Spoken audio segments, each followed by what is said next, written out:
Andrés Ruggieri, antropólogo social por la Universidad de Buenos Aires, docente y director de la revista Autogestión, trabaja desde el año 2002 dirigiendo el programa Extensión Facultad Abierta, junto a su equipo en la Facultad de Filosofía y Letras de la UBA. Este es el único programa a nivel de toda Argentina que recaba información acerca de la situación de las empresas autogestionadas, además de brindar apoyo y asesoramiento. Ruggieri promueve activamente el conocimiento y difusión de las empresas recuperadas en distintos ámbitos, entre los que hay que destacar los encuentros internacionales de autogestión de los y las trabajadoras. Tiene un largo listado de materiales publicados, entre los que podemos destacar Autogestión y Revolución de las primeras cooperativas a Petrogrado y Barcelona, del año 2020, ¿Qué son las empresas recuperadas? Autogestión de la clase trabajadora, del 2016, y Bauen, el Hotel de los Trabajadores, junto a más autores. En la entrevista, nuestro compañero Damián le preguntará sobre las empresas recuperadas y su situación en el contexto actual.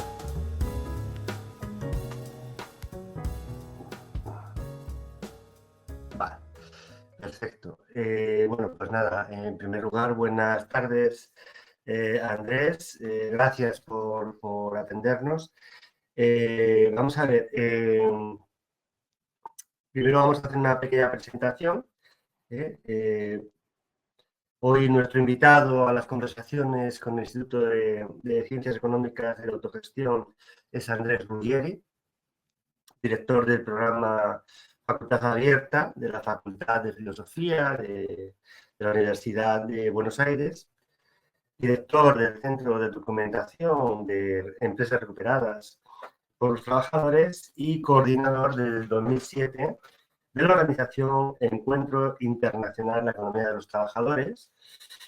Bueno, de todos estos lugares podréis encontrar enlace en nuestra web. Y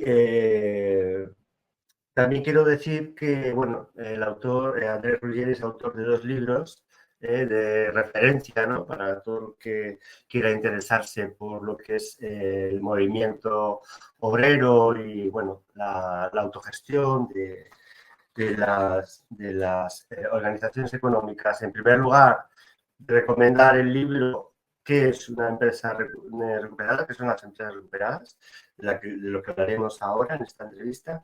Y en segundo lugar, el libro Autogestión y Revolución, que es una especie de recorrido, ¿no? Bueno, una especie no, es un recorrido histórico del movimiento autogestión de movimiento obrero de autogestión, ¿no? Entonces repasa pues desde las primeras cooperativas de París, en la Comunidad de París, pasa por la Revolución Rusa, los consejos obreros de la Revolución Alemana y Húngara.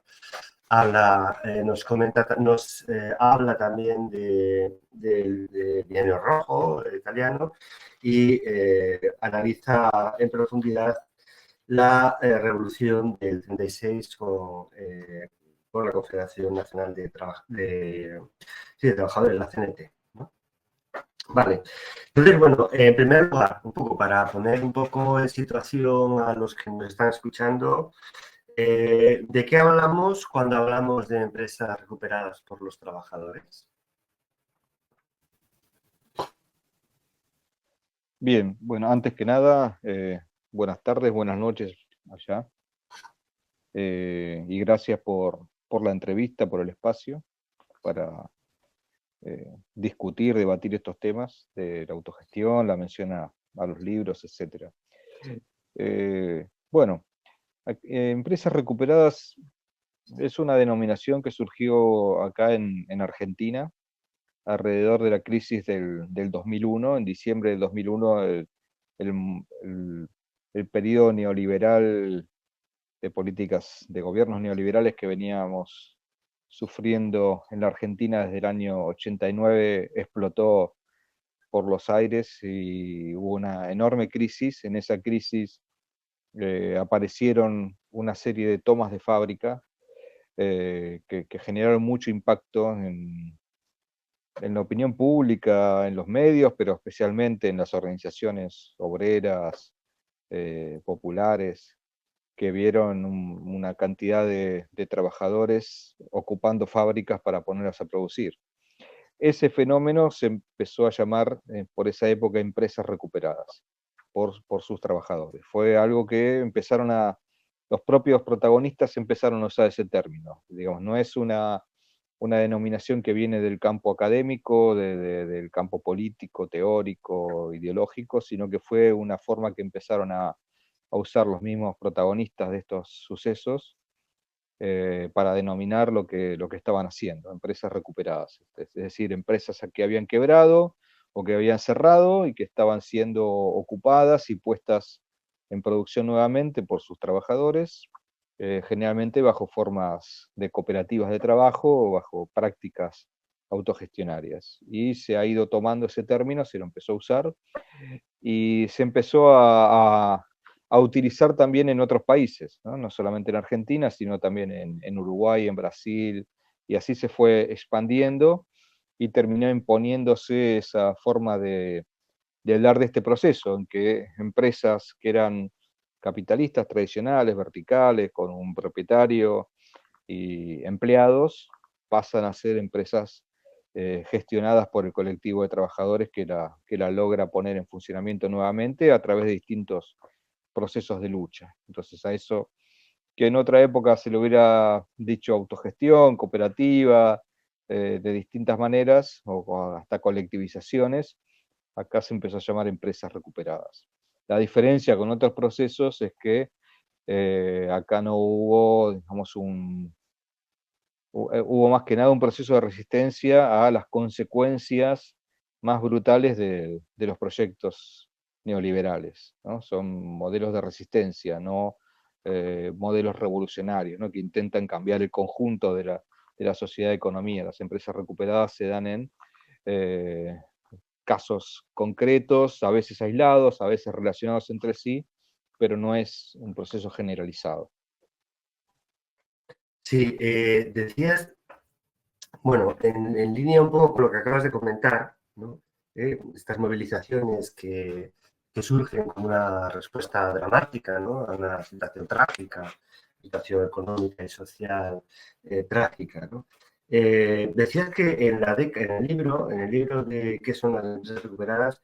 Dices que en la década de los 90 del siglo XX es cuando surgen por primera vez estos movimientos, ¿no? Experimentó Argentina, bueno, pues una situación de naturaleza, como digo, trágica, ¿no? Como consecuencia de las políticas neoliberales, tal y como nos has comentado, del gobierno de Menem, y después volvió también a sufrir una crisis económica posteriormente en 2001, bajo el gobierno también neoliberal bueno, de Rúa, etc.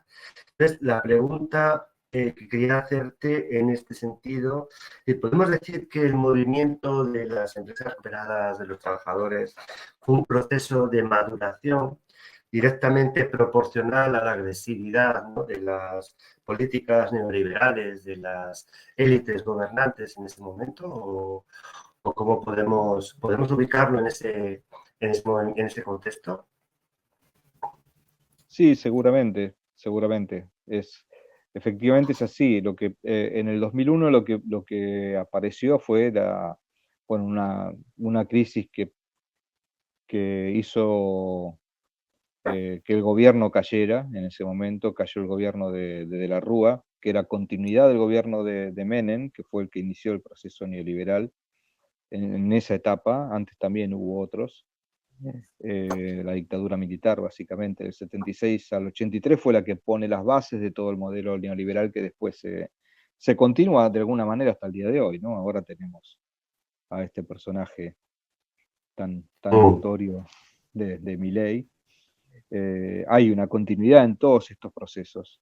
Y específicamente en los años 90, esto provocó una gran transformación de la estructura socioeconómica y laboral de la Argentina, como de muchos otros países. No es que fue un proceso único de la Argentina. Lo que sí sucedió en Argentina, que el proceso fue tan profundo y en tan poco tiempo, en algunos años, que millones de trabajadores y trabajadoras, una gran parte de la clase obrera quedó fuera las relaciones salariales de trabajo, pasaron a ser desempleados, ¿no? Parados, dicen por allá, acá se usa más la palabra desocupados, trabajadores desocupados, trabajadores que no tienen un trabajo fijo. Eso se empezó a organizar primero como movimientos que se fueron denominando piqueteros, porque al estar ya fuera del lugar de trabajo, es decir, ya cerraron las empresas o ya fueron despedidos, ya fueron privatizadas las que eran empresas estatales como YPF, que es la empresa de petróleo, etcétera. En eso, sobre todo en algunos lugares, no en Buenos Aires, sino en ciudades del interior del país, donde había pueblos enteros que dependían de alguna de esas empresas estatales que fueron privatizadas y por ahí cerraron plantas, ahí se empiezan a producir los primeros episodios de resistencia de acción directa, digamos, ¿no? Que fueron los piquetes que salían a cortar las rutas, las calles, y había represión, había toda una serie de cuestiones, de procesos de lucha que se fueron dando, pero fuera del lugar de trabajo. Entonces ya todos esos trabajadores no tenían mucho más que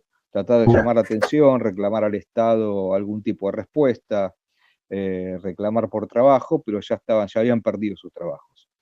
Los casos de empresas recuperadas, lo que, a diferencia de estos otros, son trabajadores que estaban viendo eso que estaba pasando y que en el momento de cerrar la planta deciden no abandonarla, ¿no?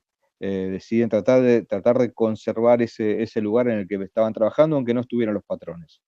Entonces, efectivamente, se puede pensar eso como un proceso de maduración, es decir, los primeros, la gran mayoría porque fue la gran mayoría de los trabajadores directamente no tuvieron esa oportunidad o no lograron hacerla, no lograron pensarla ni siquiera, esa posibilidad de quedarse en los lugares antes de ser despedidos, y en algunos casos muy, muy puntuales, muy, muy concretos, eso empezó a pasar.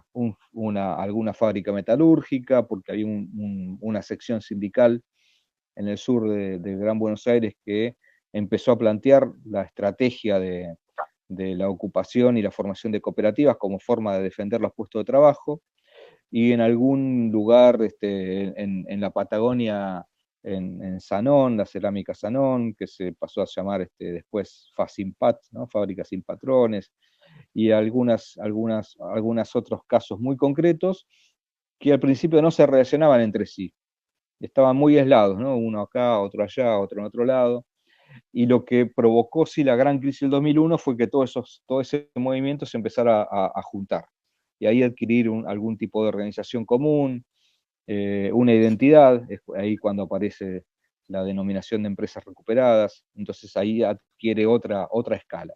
Esto fue más o menos la evolución del movimiento. Sí, bueno, con el tiempo se ha ido como institucionalizando, ¿no? Porque vosotros empezáis, si no me equivoco, tú empiezas ya en 2013 o no sé, 2010 me parece, ya empiezas a trabajar con el tema en la universidad, un poco más adelante igual, 2013, no lo recuerdo bien, pero bueno, ya empieza como a institucionalizarse. 2012. Empieza un poco como a ser dos. Empieza como a institucionalizarse, ¿no? Todo este movimiento, ¿no? Bueno, vamos a tratar con un poco más de detalle, pero antes me gustaría que has hablado un poco, has citado, bueno, antes de nada, en el libro dices que la voluntad de las élites neoliberales, ¿no? Con Menem, yo me acuerdo de Corralito, ¿no?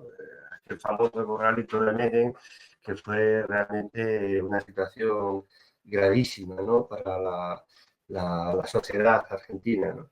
Respecto a las empresas recuperadas, ha sido un poco la política del estrangulamiento, ¿no?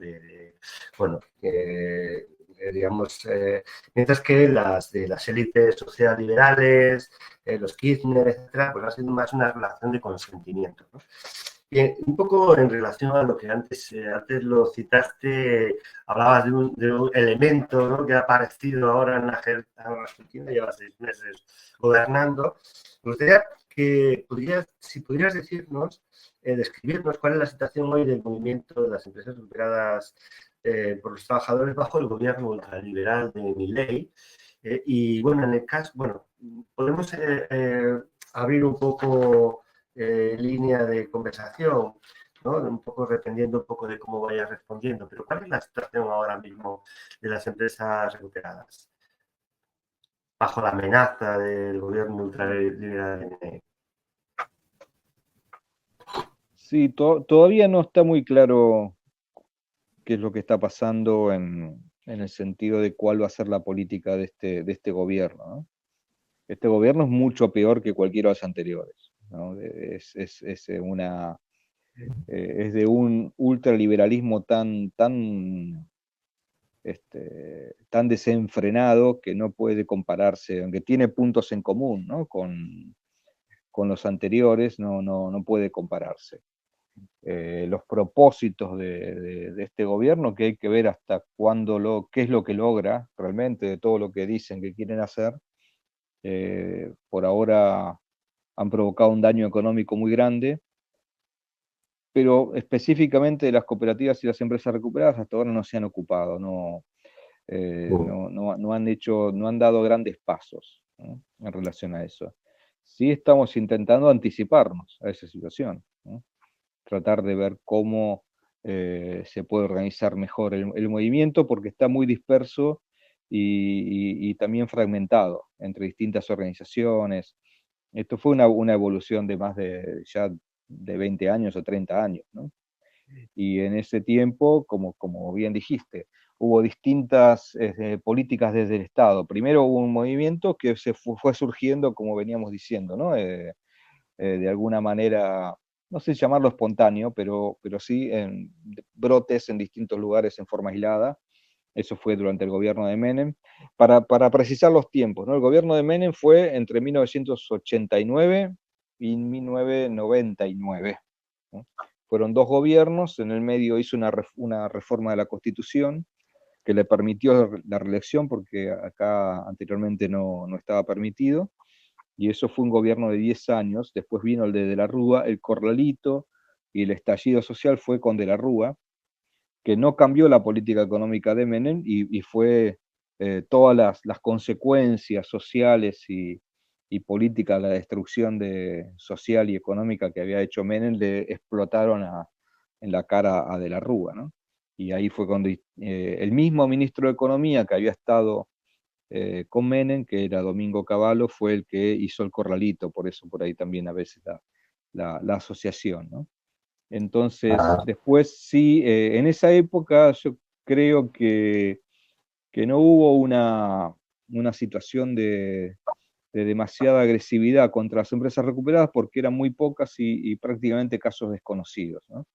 No tenían demasiada visibilidad, eran, bueno, empresas que habían cerrado, unos obreros porfiados y tercos se habían quedado ahí, habían armado una cooperativa y no pasaba demasiado, no era algo que impactara ni en la opinión pública, ni en la política, ni en la economía, lo dejaron pasar. Se hicieron las cooperativas y bueno, que se arreglen como puedan. En el gobierno, en los distintos gobiernos kirchneristas, ya las empresas recuperadas sí eran un movimiento con mucha visibilidad, con mucha fuerza, no numérica, sino cualitativa, ¿no? Un impacto social, un impacto cultural, incluso político, muy importante, y eso hizo que en esos gobiernos se le diera algún tipo de atención, ¿no?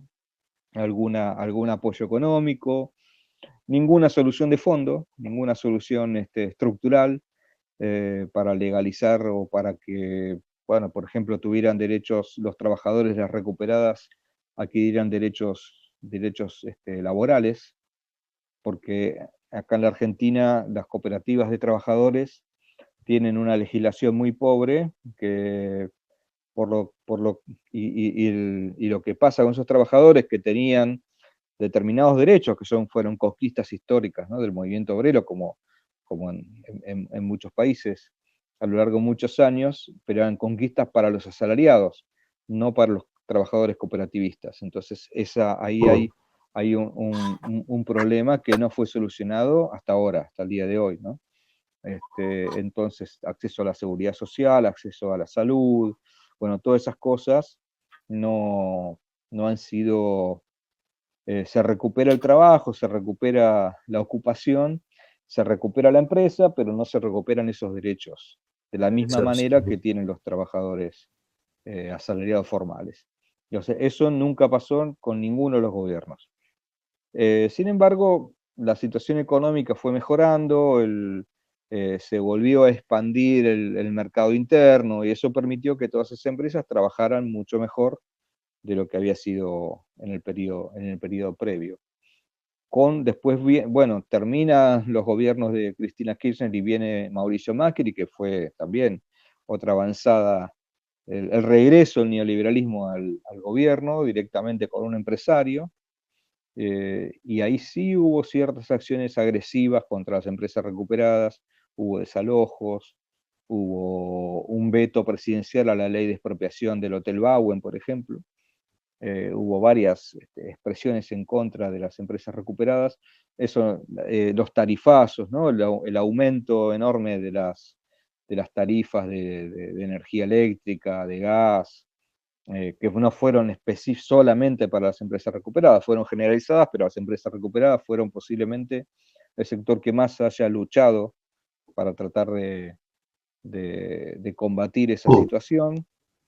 Y después, con el gobierno de Alberto Fernández, hubo una situación de no hostigamiento, incluso de ayuda. En muchos casos se intentaron algunas políticas para tratar de mejorar la situación de las empresas recuperadas, pero tampoco se solucionaron las cuestiones de fondo con respecto a lo que decía antes de los derechos laborales. Y ahora estamos en una situación donde solamente se ha expresado una vez, no directamente Milei, pero sí su vocero, que es otro personaje tan desagradable como el propio Milei, que es un tipo que se llama Adorni. Este vocero habló en contra de las cooperativas en general, ¿no? Habló en contra de las cooperativas un día, diciendo que eran una caja que financiábamos los argentinos, como si las cooperativas fueran empleo estatal, ¿no? Fueran un lugar de corrupción de la política. Esa es la mirada que tienen, no, creo que en general ni siquiera saben de qué se trata, de qué están hablando, pero es cuestión de tiempo que algunos se fije cuando cuando empiecen a fijarse mejor, a poner atención en algunos lugares más específicos, si alguna vez logran armar un gobierno con cierta coherencia, porque ahora no lo tiene, ahora es un rejuntado de improvisados, con una especie de jet star, ¿no? De star, de rockstar, como él mismo se denomina, de la ultraderecha rocambolesca que sería este Milei, una enorme oportunidad de negocios para las megacorporaciones, una destrucción absoluta de todo lo público y una agresión infinita hacia los trabajadores. En alguno de esos del momento seguramente va a poner el ojo en las empresas recuperadas y en la autogestión, y ahí nos esperamos un gran ataque. A mí el caso de Milei en Argentina me recuerda a los campos de experimentación que encontraron en la dictadura chilena, la escuela de Chicago, ¿no? La escuela económica de Chicago, liberal, federal, etc., ¿no? Y no sé por qué me da la impresión un poco que van por ahí los tiros, ¿no? Esto es como una especie de experimento, ¿no? A ver qué sale, ¿no? Y quienes los están padeciendo, los que los vais a padecer o estáis padeciendo ya, sois los propios argentinos, ¿no? De alguna manera, estos primeros ramalazos de pobreza que se están empezando a ver, ¿no? Este parón de la economía social, ¿no? Fundamental, básica, no le afecta a las empresas recuperadas como también, vamos, para sobrevivir, ¿no? Dentro de su dinámica económica, productiva, etcétera. Sí, claro, eso es lo que está pasando ahora. No hay una afectación especial porque haya una política específica contra las empresas recuperadas. Lo que sí está viviendo todas las empresas recuperadas es una enorme crisis económica, ¿no? Cuando Claro. lo que está pasando en Argentina en este momento, bueno, es eso, es una especie de frenazo violento de la economía, que ya venía golpeada, no venía bien, había inflación, había muchísimos problemas, pero esta gente ha acelerado eso, lo ha acelerado de forma voluntaria, ¿no? Han provocado una crisis mayor buscando ese efecto, una gran devaluación de la moneda, un aceleramiento de la inflación, que ahora está disminuyendo, pero no porque ellos tengan éxito en disminuir la inflación, sino porque directamente como la economía está en una recesión enorme, los precios naturalmente se están estabilizando porque la gente no consume, porque hay una caída del Claro. consumo brutal, porque han caído los ingresos de los trabajadores, los salarios, los nuestros, de la universidad, de todo el mundo, digamos, ¿no? No es solamente los sectores más pobres. Eso sí es una diferencia con el menemismo, ¿no? Con la época de Menem, donde hubo sectores medios y sectores de determinados enclaves económicos, incluso de trabajadores que ganaron muy bien durante un tiempo, y fueron los más pobres los que fueron viviendo la crisis. Acá es una crisis generalizada y eso obviamente provoca una disminución de las ventas, por lo tanto se produce menos, y si se produce menos se gana menos, y las empresas recuperadas obviamente están atravesando ese mismo proceso. Hay crisis, y aumentan todos los costos, aumentaron todos los costos y bajaron los ingresos. Sí.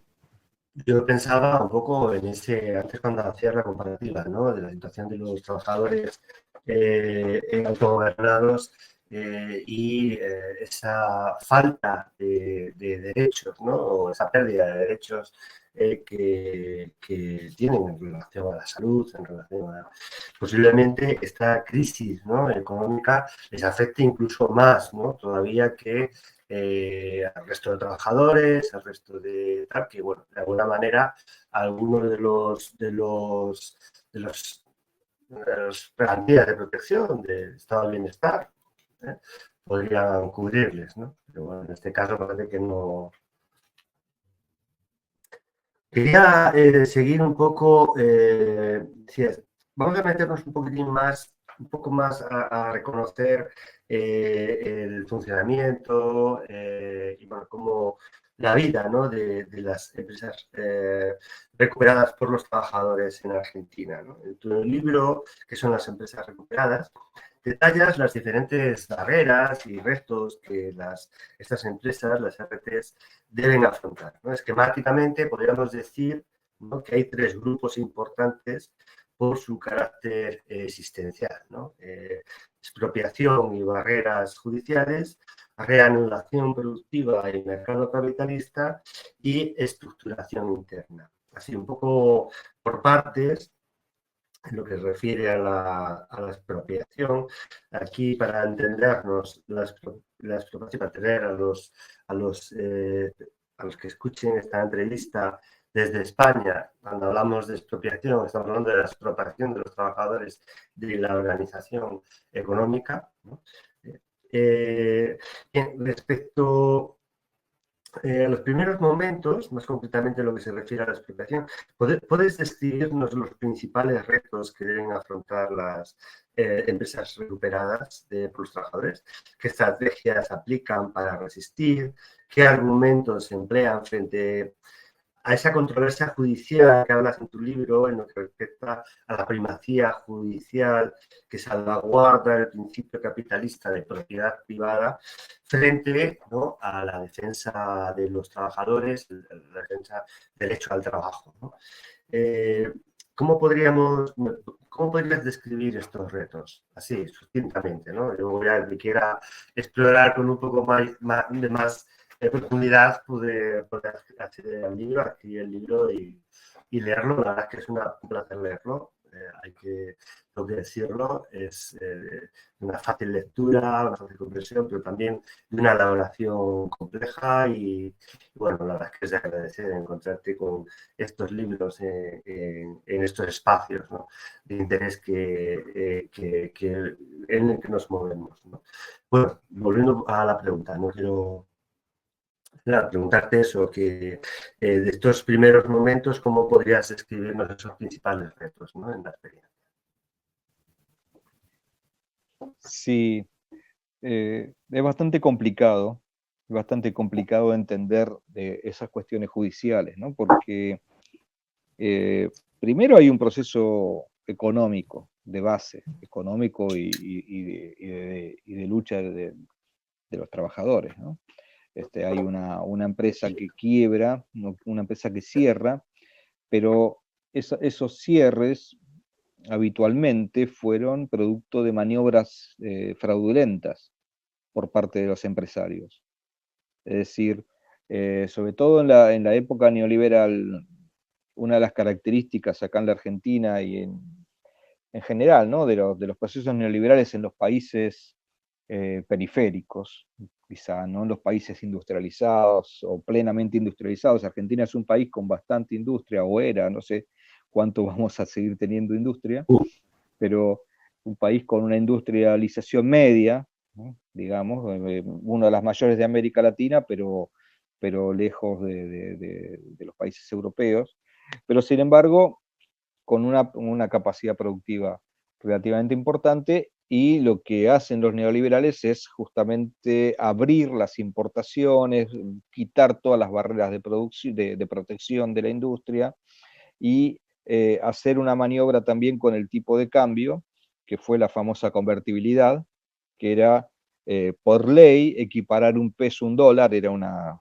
cuestión absolutamente ficticia, artificial, pero el efecto era que era mucho más fácil importar que producir. Por lo tanto, una serie a medida que esa crisis empezó a avanzar, la mayoría de muchos empresarios que producían empezaron a convertirse, a hacer la migración, a convertirse en importadores, generalmente lo mismo que estaban ya produciendo antes. Pero eso había un problema, había fábricas y trabajadores en el medio, ¿no? Entonces había que sacarse de encima la fábrica y los trabajadores de la forma más barata posible, porque si no había que pagar indemnizaciones, cubrir todas las deudas, etc. Entonces, la quiebra fraudulenta era la forma de sacarse de encima todos esos gastos, ¿no? En la cabeza del empresario era todo gasto, ¿no? Había que pagar, ¿no?, las indemnizaciones de obreros que por ahí tenían 20 años de antigüedad, 15 años de trabajo, ¿no? Era mucho dinero junto. Entonces la forma era hacer quebrar la fábrica. Entonces cuando se hace la quiebra, eso pasa a un juzgado que tiene que ver cómo recupera la plata, pero mientras tanto ellos se dedican a su negocio. Ahí es donde entra el conflicto, porque los trabajadores se encuentran de golpe sin trabajo, la fábrica cierra o se va deteriorando mucho, es un proceso que a veces dura años o meses, se va deteriorando la fábrica, no reparan las maquinarias, la gente se va yendo porque va ganando poco, pagan espaciado, hay toda una serie de maniobras destinadas a hacer que incluso se vayan solos, ¿no?, los trabajadores. Pero cuando termina de quebrar, no cobran nada, no hay indemnizaciones, todo eso es, bueno, una empresa que cerró y quebró, no hay un empresario que responda, y ahí se genera el conflicto. Si los trabajadores se van, algún día el juez pondrá remate lo que quede de la fábrica, y con lo que quede pagará proporcionalmente a los trabajadores, a los bancos, etc. Antes de llegar a ese momento es donde se produce la toma de la fábrica. Entonces dice, bueno, nosotros no queremos que rematen la fábrica, queremos seguir usándola, queremos conservarla como bien productivo y como recurso para nuestro trabajo, como defender nuestra fuente de trabajo. Ahí es donde entra esa contradicción que hablábamos, ¿no? Bueno, ¿qué está primero? La propiedad privada. Por lo tanto, esa propiedad hay que, en realidad ni siquiera la defensa de la propiedad privada, era era un remate de esa propiedad para pagarle a los acreedores. Los trabajadores eran parte de los acreedores también, ¿no? Entonces ahí hay una complejidad en esos casos, porque también cómo reaccionan los propietarios o los acreedores, que a veces son los mismos que los propietarios, ¿no? Son toda una serie de maniobras realmente complejas de evasión, de estafa. Entonces, generalmente eso hacían una denuncia como usurpadores a los trabajadores. Y ahí entra ahí el derecho laboral, el derecho al trabajo, no somos usurpadores, estamos defendiendo nuestro trabajo, estamos tratando de conservar la maquinaria porque de esto vivimos.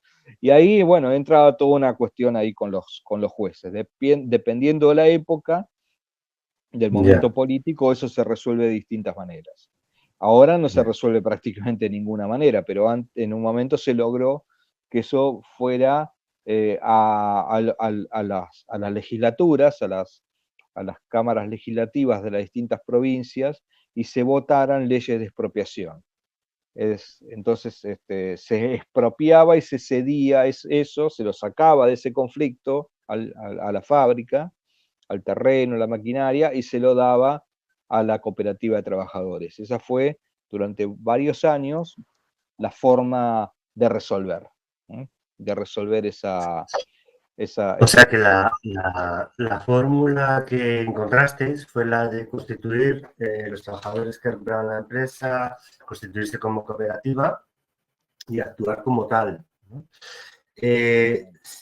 Una de las cosas que bueno, a mí ya me interesó mucho porque el último encuentro de economía de los trabajadores, no, el anteúltimo, se hablaba profusamente, ¿no?, de la necesidad digamos, de exigir un marco legal que reconociera esta forma, ¿no?, de apropiación o de autogobierno, ¿no?, o de expropiación, ¿no?, de las empresas por los trabajadores, ¿no?, etcétera, ¿no?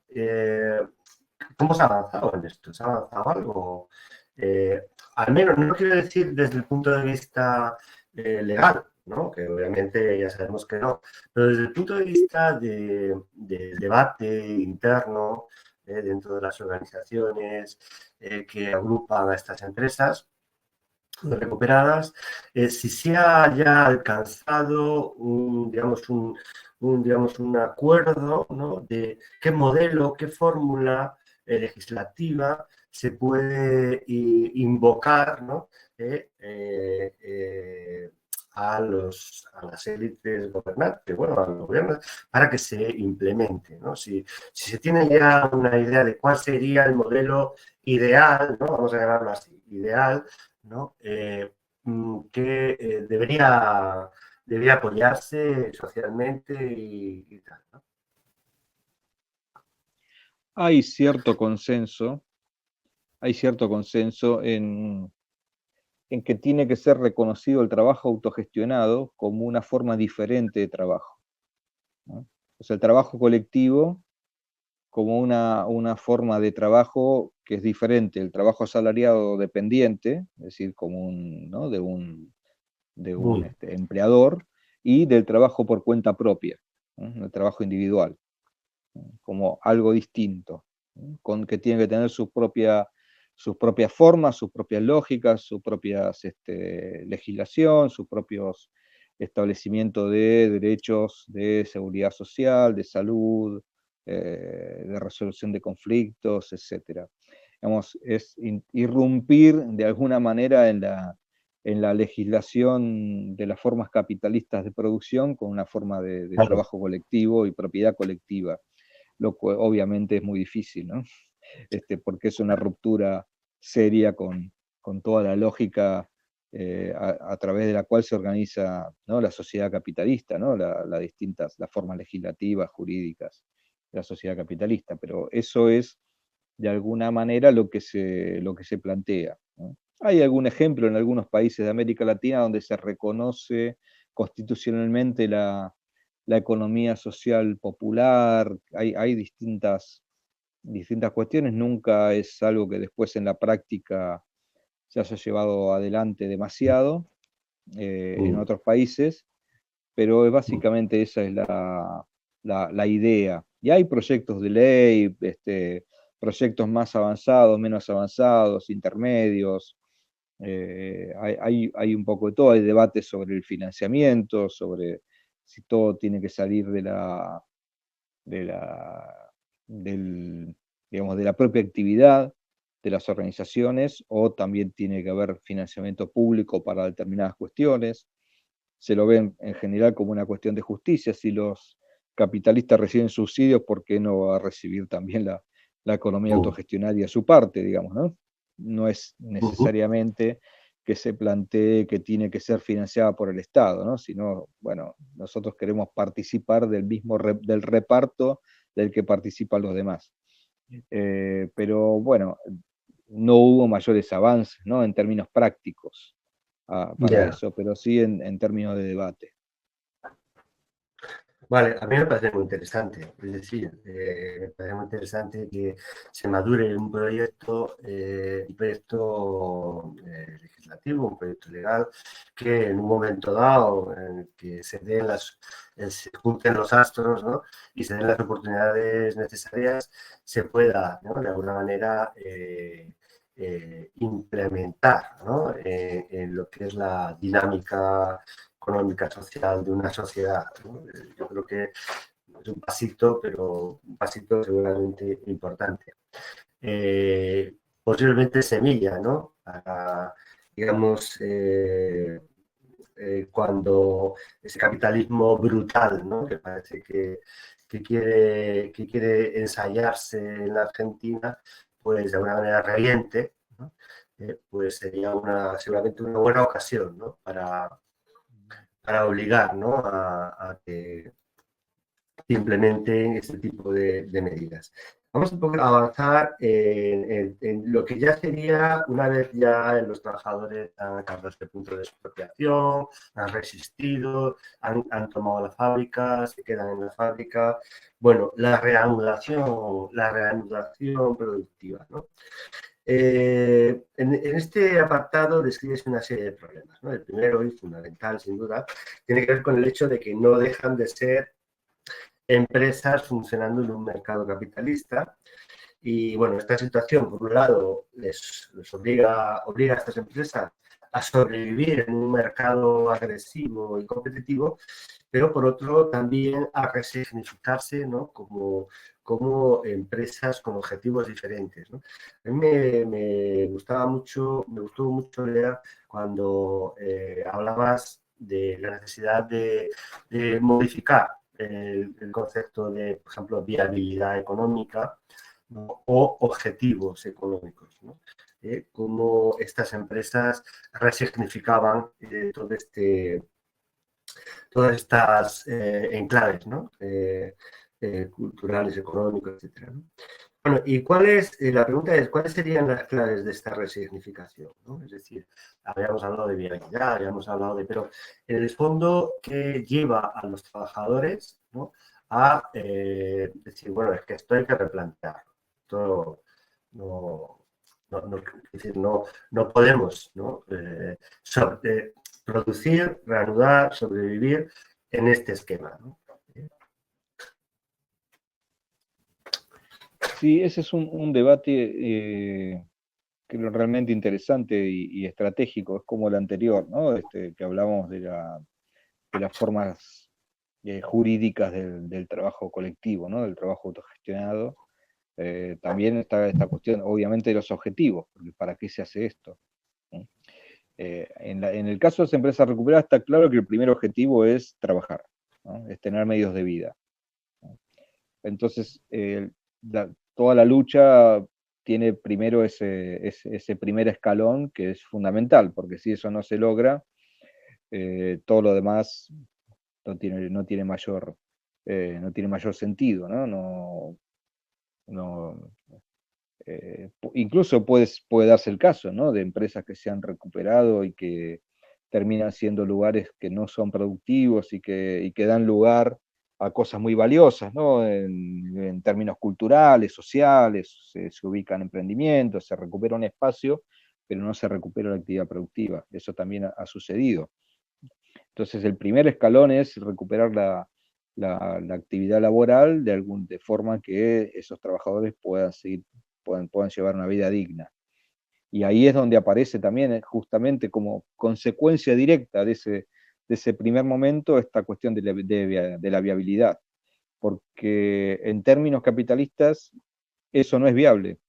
O sea, que un conjunto de trabajadores solamente logren recuperar la fábrica y logren vivir bien, no es lo que en términos capitalistas eh, implica un éxito, porque el éxito es la acumulación, o sea, tiene que haber un excedente acumulable, no simplemente que los trabajadores logren sobrevivir o logren vivir más o menos bien. Con eso no alcanza.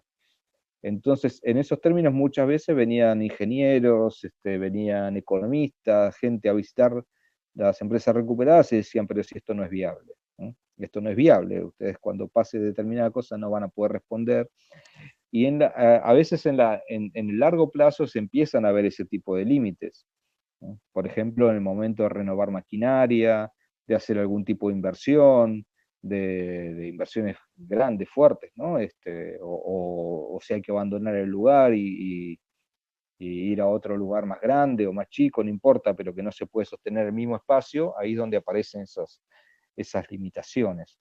Pero el concepto de viabilidad tiene que repensarse en esta clave. Bueno, ¿qué es lo que hace? ¿Para qué se recupera la fábrica? ¿Para qué se autogestiona una empresa? ¿Para acumular capital o para que puedan vivir dignamente las personas que forman parte de esa organización? Y después empiezan a aparecer otras cuestiones. No solamente qué significa vivir dignamente, que también es toda una discusión, sino también cuáles son los efectos sociales de lo que se produce, o los efectos ambientales, cómo es la relación de ese emprendimiento, que termina siendo un emprendimiento individual, ¿no? Donde en general las empresas recuperadas lo que hay es una continuidad de la empresa anterior. Entonces, si esa empresa no ha pasado, ¿no? Pero si esa empresa produce, no sé, balas, balas de armamento, digamos, bueno, se puede dar todo esto, se vive dignamente, se autogestiona, etcétera, pero se produce un elemento de muerte, ¿no? Entonces, ¿cómo se reconvierte eso en ese caso? Por ejemplo, ¿no? Quiebra una fábrica de tanques de guerra, los trabajadores tienen que seguir produciendo tanques, ¿no? No, tendrían que hacer otra cosa, ¿no? Pero tendrían que buscar. Entonces, todo eso también son los desafíos enormes que se dan en el capitalismo, ¿no? Generalmente los trabajadores buscan seguir trabajando. Y al buscar seguir trabajando, aparecen estos debates. Bueno, ¿qué es viable, qué no es viable? Pero después también, ¿qué es deseable para un proyecto de sociedad más justo? ¿Cómo se relaciona con, con la comunidad? También aparece una resignificación del propio concepto de empresa, ¿no? Todo el mundo está acostumbrado a pensar la empresa en los términos del capitalista, ¿no? La empresa es una propiedad de un empresario, ¿no? Pareciera que el único responsable de la empresa es el empresario. Y la empresa en realidad es una organización social, donde hay múltiples relaciones sociales. La empresa sola, por sí misma, no tiene una red de intercambios con otras organizaciones económicas, le da trabajo y actividad económica secundaria a un montón de gente. Los trabajadores van a una fábrica y después por ahí comen en los lugares cercanos o compran cosas ¿no? En los comercios de la zona. Cierra esa fábrica y hay todo un quebranto económico muy, muy grande, y así podemos ir sacando las capas de la cebolla y viendo todas las cosas que influye todo el entramado social y económico que hay alrededor de una organización económica. Y a mí me parece que una cosa interesante de las empresas recuperadas es hacer visible todo eso. Lo hacen visible y los trabajadores empiezan a darse cuenta de todas esas cosas. No necesariamente todos, ni en todos los casos, pero bueno, estos hay casos donde empiezan a desarrollar prácticas de recibir mucha solidaridad de los vecinos, de un montón de gente durante todo el conflicto y sienten la necesidad de devolverlo. Y empiezan a darse cuenta de estas cuestiones, de que la solidaridad del vecino por ahí era también, tenía un pequeño interés en, en mantener vivas una serie de cuestiones, ¿no? El carnicero, el almacenero de la esquina que le vendía a los obreros, trabajadores, de pronto se queda sin clientes, bueno, un montón de cosas que van pasando, incluso edificios abandonados que pueden ser después fuente de contaminación, de ratas, bueno, toda una serie de cuestiones por las que también la comunidad tiene interés en que ese lugar siga existiendo, y Claro. ahí empiezan a aparecer toda una serie de cuestiones. Bueno, entonces, ¿qué hacemos? Y ponemos un centro cultural, una escuela popular, bueno, empiezan a darse todos esos entramados sociales alrededor de la fábrica recuperada, que creo que sí son bastante novedosos con respecto a otras experiencias de otros lugares. A mí lo que comentas me viene rápidamente a la cabeza toda esta teoría, ¿no? que nace acerca del decrecimiento en torno, bueno, pues a la idea del colapso, a la idea de que digamos, las fuentes de energía no son factibles por varios motivos. Uno es obviamente la crisis climática que producen y por otro lado el agotamiento, ¿no? que hace que se generen tensiones dentro de estas economías capitalistas, acumuladoras, acumulativas y globalizantes. Y como respuesta a toda esta amenaza, ¿no? Aparece la tesis del decrecimiento. Y en la tesis del decrecimiento nos dirige de nuevo otra vez a esa economía, ¿no? A esa economía de base, esa economía local, esa economía que crece, digamos, en los mismos enclaves donde viven y trabaja la gente, ¿no? Entonces, a mí me recuerda mucho a esto, el apartado que hablas bueno, la tecnología, decías tú que efectivamente vienen técnicos, vienen tal, ¿no? Que no, es que aquí, claro, la tecnología que tienes que meter aquí va a tal, no sé, no va a sacar el dinero, para tal, ¿no? Claro, y toda esta resignificación, incluso de la tecnología, ¿no? Dedicas un apartado, ¿no? Incluso académico, ¿no? Hay digamos, una discusión, un debate académico en torno a la tecnología, ¿no? Y hablas de la tecnología, pero apropiada para la autogestión, una tecnología, pues esto, una tecnología centrada en lo local, en lo cercano, etc. Me interesa mucho esa parte.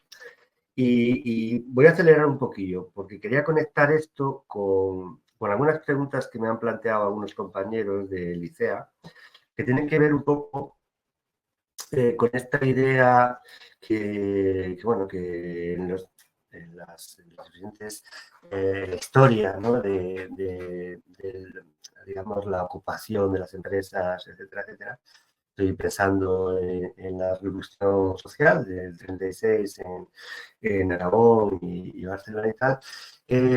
Toda esta idea totalizante, ¿no? de que es posible autogobernar las empresas, ¿no? Digamos, en unas dimensiones macro, ¿no? Que van un poco más allá, ¿no? De lo local o ¿no? de la comunidad, ¿no? Y pues, estoy pensando, ¿no? en los sindicatos de la CNT, cómo estructuraban la organización económica nacional a partir de federaciones, etcétera, etcétera. Entonces, bueno, pensando un poco en la experiencia que tenéis ahí en América en torno a la recuperación de empresas, ¿os habéis encontrado casos en los que se han recuperado empresas con una proporción, por ejemplo, de trabajadores más de 100 o más de 250, que tenga, digamos, enmarcado en una dinámica económica internacional, etcétera, etcétera, ¿no? Por ejemplo, estamos pensando, de hecho, Indica me planteaba el tema de los casos de automoción, ¿no? Aquí en España, ¿no? Estas empresas de automoción que viene una marca de coches, la coge y utiliza, digamos, el capital, ¿no? Humano, ¿no? De estas empresas, y cuando decide que ya su línea de explotación se ha agotado, pues la vende y la compra otra marca, etcétera, etcétera, ¿no? Son los mismos trabajadores, ¿eh? Entonces, quería preguntarte si tenéis experiencia en estas dimensiones, ¿no? Hay algunas fábricas grandes que se han recuperado y es bastante complicado ahí, en esas, bastante más complicado que en las pequeñas, ¿no? Porque se han recuperado algunas fábricas que tienen 100, 200, hasta 400 trabajadores. Wow. Y en esos casos, generalmente sí hay desafíos muy importantes, y la mayoría no han logrado sostenerse o no han logrado sostener esa cantidad de obreros, ¿no? Porque ahí implica un nivel de actividad económica muy grande, de capital, ¿no? Para mantenerse. Hay un mercado a veces de exportación atrás de esas grandes fábricas, que tampoco son tan grandes, ¿no? Pero son grandes, de grandes dimensiones, porque una fábrica con la tecnología de ahora, con 400 personas trabajando, equivale a una de, no sé, de cuántos miles de trabajadores de hace 30 o 40 años, ¿no? Entonces son niveles de producción importantes, y, y ahí hay una cuestión bueno, de cómo mantener la actividad económica que pueda soportar, ¿no? 400 salarios o 300 salarios, ¿no? Y al mismo tiempo todas estas otras discusiones que damos. En algunos casos eso implica, pensar en términos mucho de una complejidad mucho mayor que que un pequeño taller, ¿no? Que un pequeño taller o una fábrica más sencilla. Implica, por ejemplo, la cuestión de profesionales, ¿no? Hay que tener, Bien. en las fábricas más pequeñas también hace falta cierto conocimiento profesional, ¿no? De De hecho, ingeniería, etc. hablabas de las deserciones, ¿no? Del aparato administrativo, de los empleados administrativos, los técnicos y tal, y que eso suponía también un problema, ¿no? Para la actividad productiva, ¿no? De estas pequeñas empresas, ¿no? Que tenían que, de alguna manera, los propios trabajadores tenían que ilustrarse, instruirse, ¿no? Bueno, pues para desempeñar estas funciones, ¿no? Que no... Exactamente, exactamente. Eso es un problema generalizado. Cuando se dan los conflictos, la mayoría del personal que es administrativo o de venta, marketing, bueno, todas esas áreas jerárquicas, no se quedan, y los trabajadores manuales de planta tienen que buscar la manera de reemplazar esa gente, digamos, ¿no? Y eso implica a veces muchos años de formación, carreras universitarias, etcétera. No es que a veces hay una idea muy simple: los trabajadores pueden solos. Sí, los trabajadores pueden solos, obviamente pueden hacer muchísimas cosas. Ahora, la clase trabajadora es algo cada vez más complejo y tiene diversas especializaciones, ¿no? Nosotros como, no sé, nos consideramos trabajadores también de la universidad, no sé, trabajadores intelectuales, etcétera. Tenemos otro tipo vendemos nuestra fuerza de trabajo de otra manera, ¿no? Y en una región empresaria eso también existe. Entonces, ahí hay diferencia enorme entre las empresas recuperadas que logran integrar a personal calificado, profesional, y logran integrarlo dentro de la organización autogestionaria, reconociéndole, a veces hay que reconocerle incluso mayores ingresos. Es toda una cuestión muy compleja, porque si no también se van, ¿no? Van a buscar consiguen trabajos donde ganan más, etcétera, y se van perdiendo las calificaciones y la empresa entra a una decadencia, ¿no? Por más autogestionada, asamblearia que sea, dentro del mercado empieza a decaer. Eso ha pasado y las que lograron solucionar eso, incorporando dentro de la organización, no como externos, que vienen y terminan siendo una especie de privilegiados que le venden sus servicios a la empresa autogestionaria y se llevan mucho más que el resto de los trabajadores que luchó para recuperarla. Bueno, esas cosas, ahí son los distintos problemas de estar, ¿no? De que no es un sistema integral. Cada empresa recuperada se desarrolla en el mismo lugar en que estaba antes como empresa capitalista, ¿no? Pero sin los capitalistas.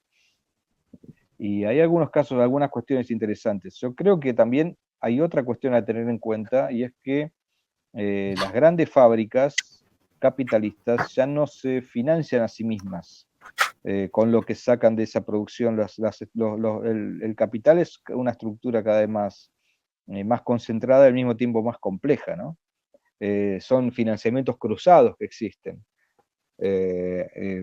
Por ahí no necesariamente la empresa automotriz, la planta automotriz que hay en tal lugar, se financia solamente por lo que produce esa planta, sino por lo que produce el conjunto de la corporación, ¿no?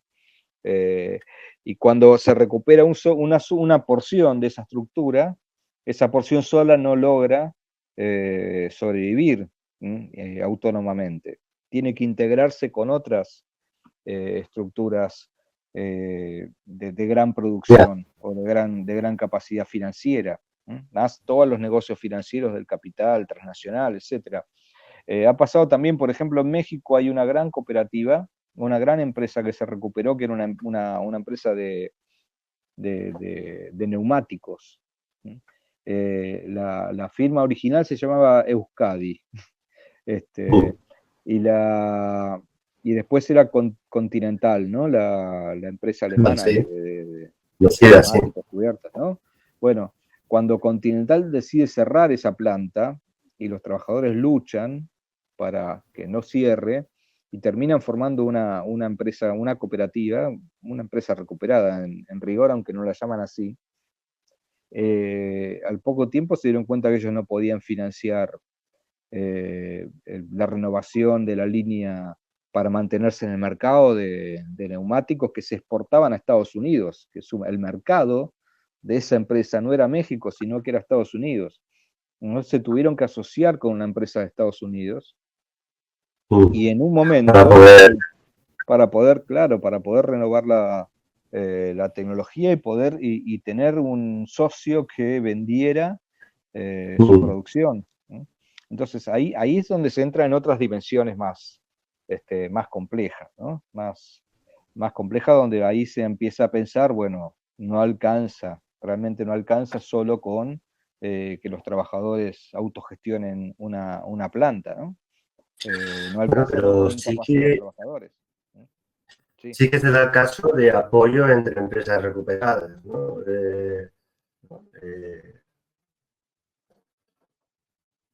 Sí que se da, me refiero a que sí es que, básicamente la idea es que sí es verdad que estructuralmente estas relaciones pueden establecerse también, ¿no? Pero bueno, como no estamos digamos, al margen del capital y sus dinámicas, hay que pensar que, bueno, pues oye, las empresas recuperadas no dejan de ser nuestros búnkers, ¿no? Para la llegada del colapso, ¿no? Y de alguna manera pues son los referentes, ¿no?